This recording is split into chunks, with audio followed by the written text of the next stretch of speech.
സങ്കീർത്തനങ്ങൾ 2-ാം അധ്യായം. കർത്താവിൻ്റെ അഭിഷിക്തൻ. ജനതകൾ ഇളകി മറിയുന്നത് എന്തിന്? ജനങ്ങൾ എന്തിനു വ്യർത്ഥമായി ഗൂഢാലോചന നടത്തുന്നു? കർത്താവിനും അവിടുത്തെ അഭിഷിക്തനുമെതിരെ ഭൂമിയിലെ രാജാക്കന്മാർ അണിനിരക്കുന്നു.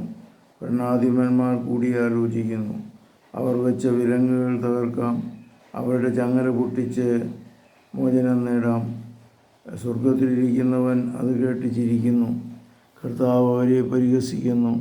അവിടുന്ന് അവരോട് കോപത്തോടെ സംസാരിക്കും, ക്രോധത്തോടെ അവരെ സംപ്രീതരാക്കും. എൻ്റെ വിശുദ്ധ പർവ്വതമായ സിയോനിൽ ഞാനാണ് എൻ്റെ രാജാവിനെ വാഴിച്ചതെന്ന് അവിടുന്ന് അരുളി ചെയ്യും. കർത്താവിൻ്റെ കൽപ്പന ഞാൻ വിളംബരം ചെയ്യും. അവിടുന്ന് എന്നോട് അരുളി ചെയ്യുന്നു, നീ എൻ്റെ പുത്രനാണ്, ഇന്ന് ഞാൻ നിനക്ക് ജന്മം നൽകി.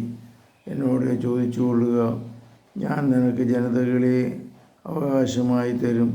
ഭൂമിയിലെ അതിരുകൾ നിനക്ക് അധീനമാക്കും. ഇരുമ്പ് ദണ്ഡുകൾ കൊണ്ട് നീ അവരെ തകർക്കും.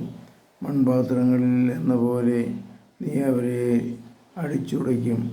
രാജാക്കന്മാരെ വിവേകമുള്ളവരായിരിക്കുവിൻ, ഭൂമിയിലെ അധിപന്മാരെ സൂക്ഷിച്ചുകൊള്ളുവിൻ. ഭയത്തോടെ കർത്താവിന് ശുശ്രൂഷ ചെയ്യുവിൻ, വിറയലോടെ അവിടുത്തെ പാദം ചുംബിക്കുവിൻ. അല്ലെങ്കിൽ അവിടുന്ന് കോപിക്കുകയും നിങ്ങൾ വഴിയിൽ വെച്ച് നശിക്കുകയും ചെയ്യും. അവിടുത്തെ കോപം ക്ഷണത്തിൽ ജ്വലിക്കുന്നു. കർത്താവിൽ ശരണം വയ്ക്കുന്നവൻ ഭാഗ്യവാൻ. ഇത്രയുമാണ് ഈ വീഡിയോയിലുള്ള. കർത്താവെ അനുഗ്രഹിക്കണമേ.